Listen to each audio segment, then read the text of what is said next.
များတွေလွတ်ယုံမိခဲ့သမျှတွေလုံချတဲ့ရွာသားမို့ပါယုံမာတဲ့ခမည်းပြောတဲ့စကားတွေအညာတွေကဘူပါရဲ့ပြော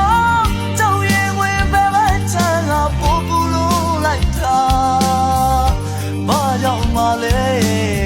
ကျုပ်တဲ့ကိုခမည်းခွဲခဲ့တာလူအကြတဲ့တော့အသေးကလူတယ်ကျုပ်တောင်းမဲ့တဲ့တော့ကျုပ်တဲ့ကဖြူတယ်အချစ်မရှိချစ်ရှာပြီးခမည်းကျုပ်ကိုချစ်ပါတယ်အပြစ်မရှိပြစ်ရှာပြီးလဲ